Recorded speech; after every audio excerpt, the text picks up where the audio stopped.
So here's me giving you advice so that you don't have to do what I did.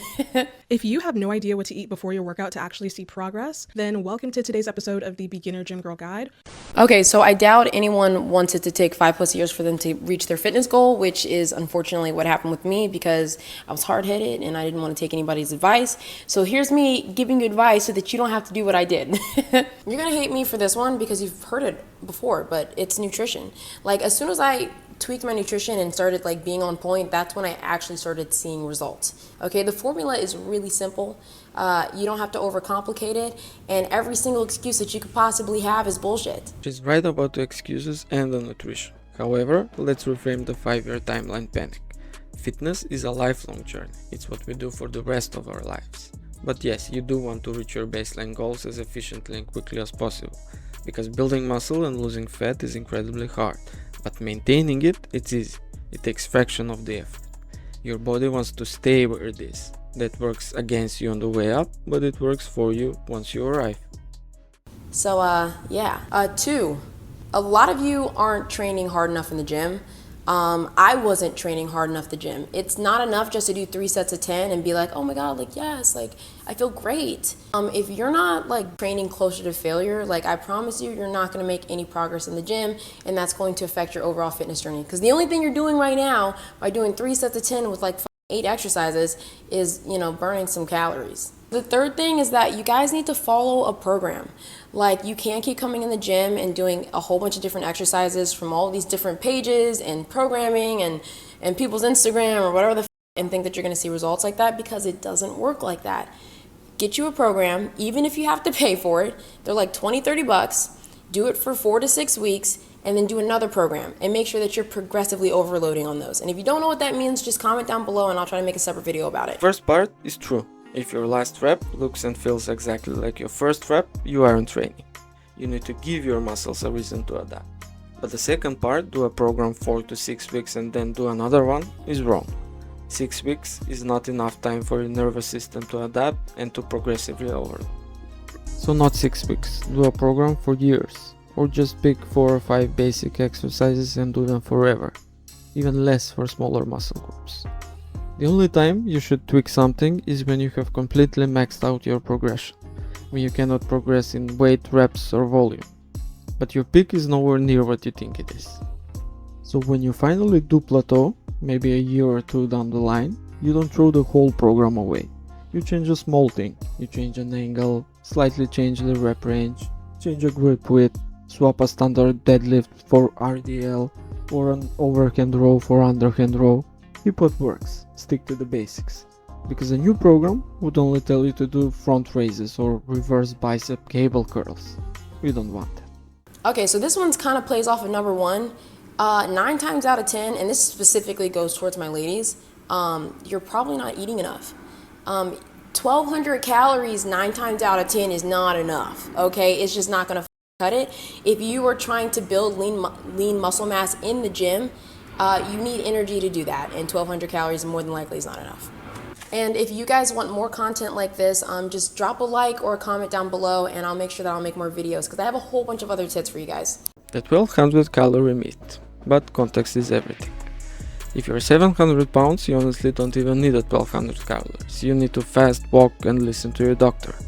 If you're 400 pounds, then yes, 1200 is often what doctors say for rapid necessary fat loss.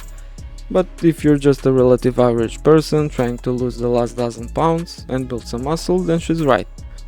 1200 is starvation and a bad approach. Here is my view. Don't eat for the body you're trying to escape.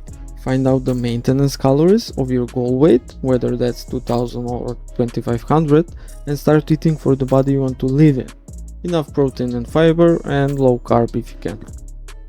When I train close to failure, it's hard to maintain the routine. I usually need to rest for at least a day. Any tips? Also working out the next day. Also stretching, drinking water, and prioritizing protein will help with the recovery process. Hey girl, so I want to build muscles and lose fat at the same time, so should I still eat in a calorie deficit or nah? I recommend eating in your maintenance and training hard, in the sense of progressively overloading. It's difficult to do correctly if you don't know.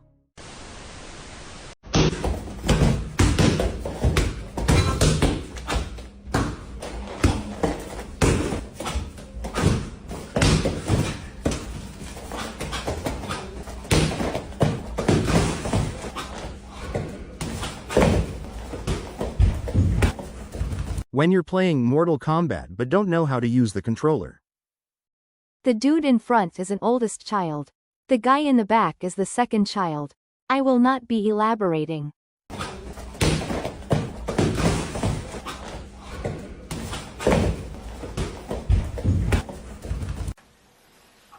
If you have no idea what to eat before your workout to actually see progress, then welcome to today's episode of the Beginner Gym Girl Guide, where we're going to talk about pre-workout nutrition and why it's important. First things first, I don't care if you work out at 5 a.m. and you have zero appetite, you need to eat before your workouts. Do not train fasted, because if you train fasted, you will not have enough fuel for your workouts, and you're basically leaving gains on the table. The absolute horror of an empty stomach. Leaving gains on the table is a good advice, but for a professional athlete trying to optimize the performance for the Olympics, or trying to squeeze out the final 1%. For the regular person who just wants to progressively overload and build a good physique, it's completely inadequate. It doesn't matter. In fact, I'd argue that it's often better to train fast. I trained fasted my whole life, not I skipped breakfast fasted, but truly fasted. Your growth hormone actually rises. You can simply drink a black coffee before your workout and that is enough. Your body has fuel stores. Eating right before a workout makes a lot of people feel sluggish, bloated, or you feel like you need to puke. Training fasted, you'll often be more focused. The research is clear on this. Meal timing does not meaningfully influence your outcomes for the vast majority of people.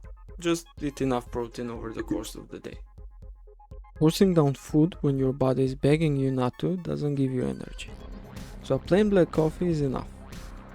Please don't listen to her, but please don't listen to me either, because I think pre-workout nutrition is entirely subjective, based on how you feel. You know how you feel best.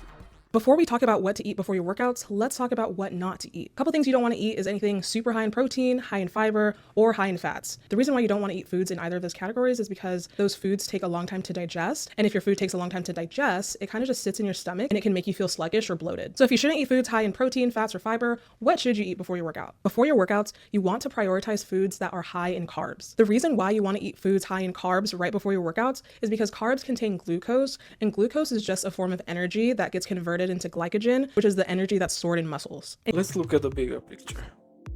Her channel targets girl is done shrinking themselves, which is the classic body positivity and fat acceptance buzzword soup, or muscle mummies. The average person walking into a gym already struggles with getting enough daily protein. Telling people to actively avoid protein before they train is counterproductive. Also, the average diet is already full of carbs. Telling a beginner to start chugging bread before a workout just to burn those off is ridiculous. It's actually pretty dangerous. And you do not need to structure your entire day's eating habits around your gym routine. What actually matters are your overall eating patterns. Keep your carbs low for the day, make sure your protein is high, and lift heavy. Glycogen is going to be the energy that gives you fuel for your workouts. But not all carbs digest the same way, so it's important to be strategic with what type of carb you eat before your workouts. If you only have 30 to 45 minutes before your workout, it's important to prioritize simple carbs, which are carbs that are fast digesting. Some examples of good simple carbs are bread, fruit juice, rice cakes, honey, bananas, etc. Anything that's going to hit the bloodstream really quickly. The other type of carb you can eat are complex carbs. Complex carbs take a little bit longer to digest, so make sure you're eating complex carbs at least 1.5 to 2 hours before your workouts. Some examples of complex carbs are oatmeal, whole grain breads, and sweet potatoes. Her main point was the fasted versus fat question, and this is what I will say. Try both. Spend few weeks training fasted and few weeks training with food, and pay attention to how you actually feel and perform. Your body's answer to this question is more relevant than mine or hers. Meal timing is one of the few areas in fitness where subjective experience is the correct answer. So my 4:30 a.m. Rice Krispie treat is okay. Girl, I wake up 10 minutes before leaving to the gym. My problem is I will be full till lunch. I won't eat proteins after gym. I be eating candy before my workout. Me eating super high protein before the gym for over a year. I don't know anything. OMG, I need a whole class. Y'all are eating before your workouts? Exactly, that's what I be saying too, like aren't you supposed to work out then eat? Just imagine a pack of zombies chasing after your ass, and you running down the street and you get to this wall, you gotta jump across it. But because you don't do upper body days, you can't pull yourself up. Now you ate up. That's tough. This is why it's so important to just build strength overall. Cause bitch, a fat ass ain't gonna save you from no damn zombie. And a man ain't gonna always be there